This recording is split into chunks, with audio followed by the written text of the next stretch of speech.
opportunity for me to support. Kasi syempre, pag nakita nila na ikaw yung nagbebenta, ipapanoorin nila. Kahit hindi naman nila kailangan, bibili nila kasi ikaw yung nagbebenta. Pero kasi, at the long run, Tito Boy, mas naiisip mo pa rin na hindi mo sila basta pwedeng bentahan lang. Kailangan mo sila bentahan na makakatulong at kailangan nila. Hindi dahil bumili sila, hindi bumili sila dahil ikaw lang yung nagbenta.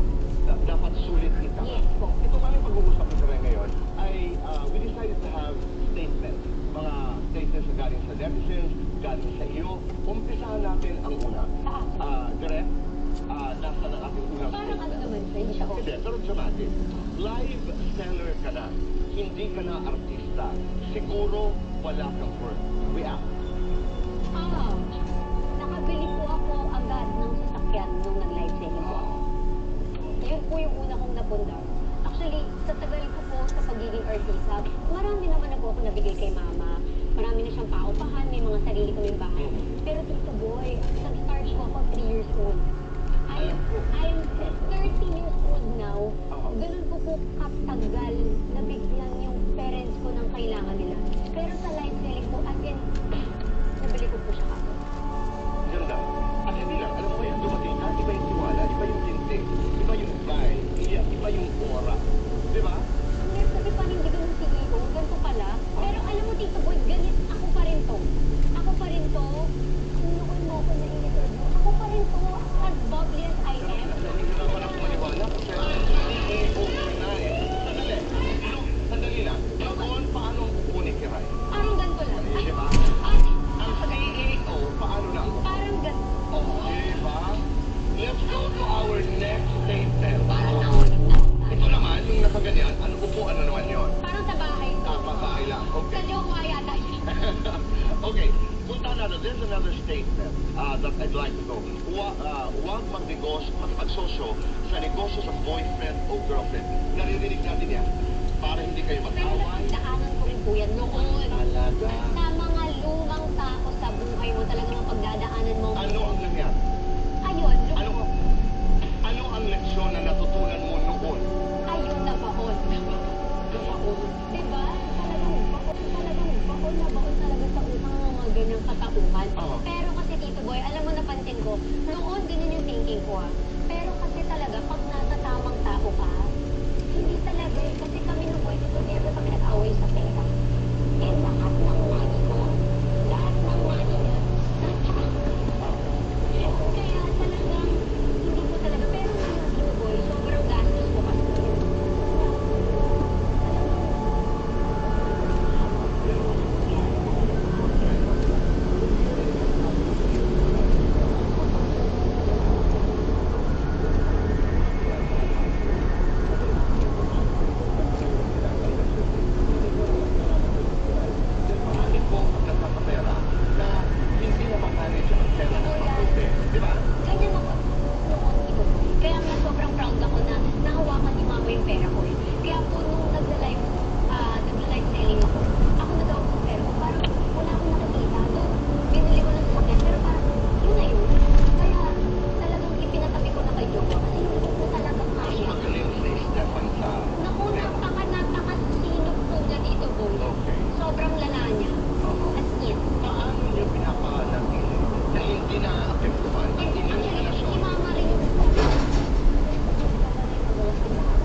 And 50 pesos lang, buy one, take one lang. Tuloy-tuloy mo lang. Ba't parang ako na lang? Pero may tanong ako sa'yo. May nagsabi sa akin, engaged ka na raw. Kailangan, Kelly. Pagsabi ka lang sa mga kapatid. Oo o hindi. Engaged ka na. Ikaw, ay Stefan, may balak ka ba'y magpakasal? Ano ang sasabihin mo na naman? Nakabigil ka. Sakto. Okay.